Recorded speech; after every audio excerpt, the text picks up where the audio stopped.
Okay, so now the rest of the homework problems, I think I can finish them. On page 760, problems 67 and 69 are the same kind of problems as the ones we just did, where we draw a right triangle and we use the sine or the cosine or the tangent to find the other angles. Problems 21 through 33, I'm just going to do a couple of selections. They all essentially work the same way. The tangent of theta is 12/5, but the angle's in the third quadrant, and I'm supposed to find the other trig functions. There's a lot going on in that problem. You need to know, first of all, from yesterday, I think, all students take calculus. Third quadrant's over here. Only the tangent and the cotangent are positive. Everything else is going to be negative down here. And let's see, the tangent was positive. That's right, okay? You have to know these relationships. The tangent is the sine over the cosine, etc. You essentially need to know all of this about SOHCAHTOA to solve this problem. This problem uses a lot.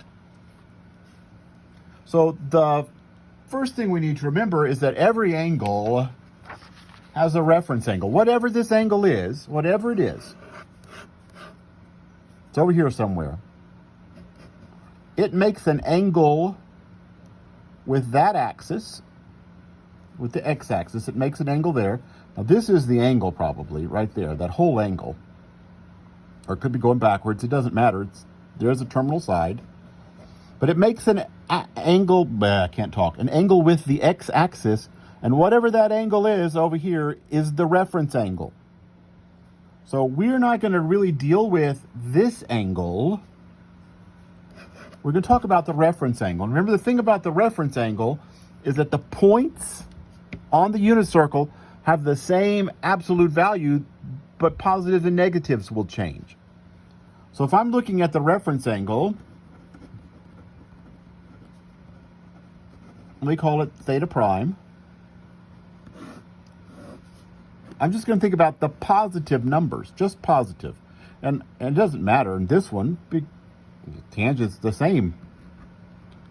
Okay, so there's my angle theta. I put it in a right triangle, and I know its tangent is 12 over 5. Opposite over adjacent, 12, 5. I can use the Pythagorean theorem to find the hypotenuse.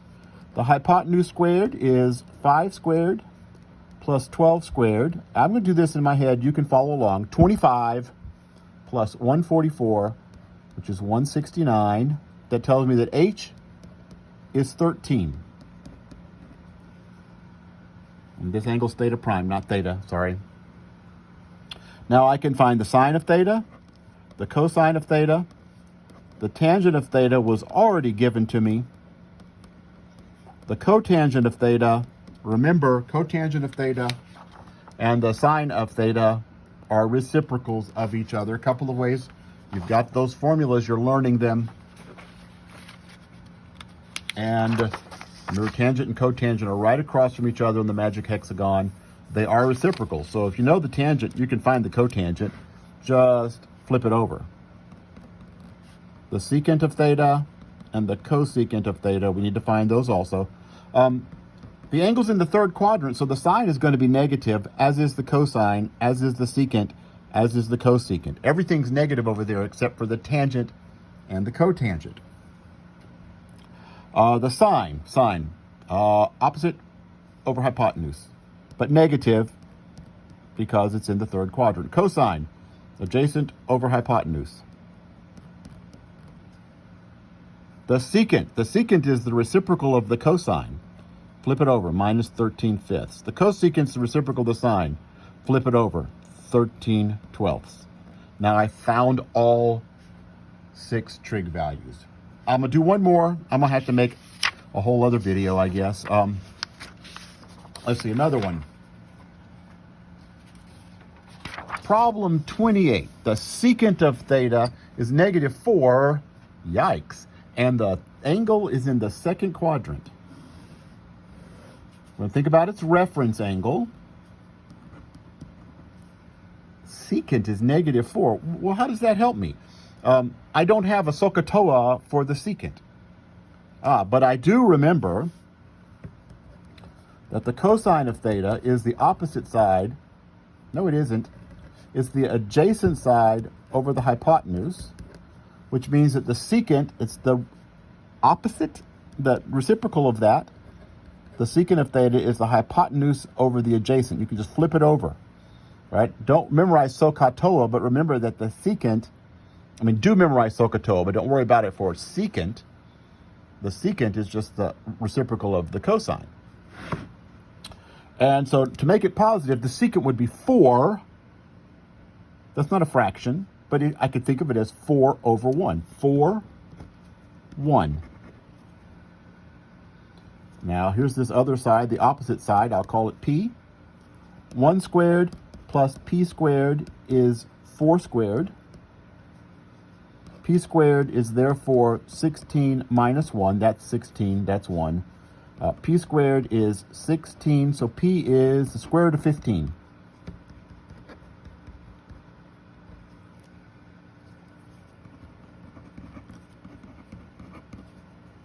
Sine, cosine, tangent, cotangent, secant, cosecant.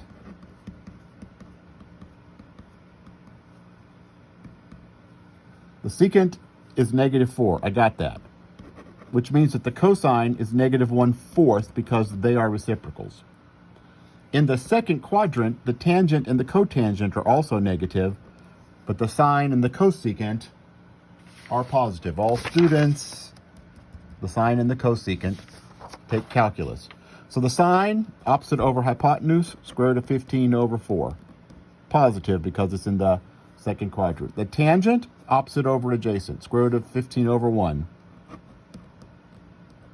Cotangent is the reciprocal of that.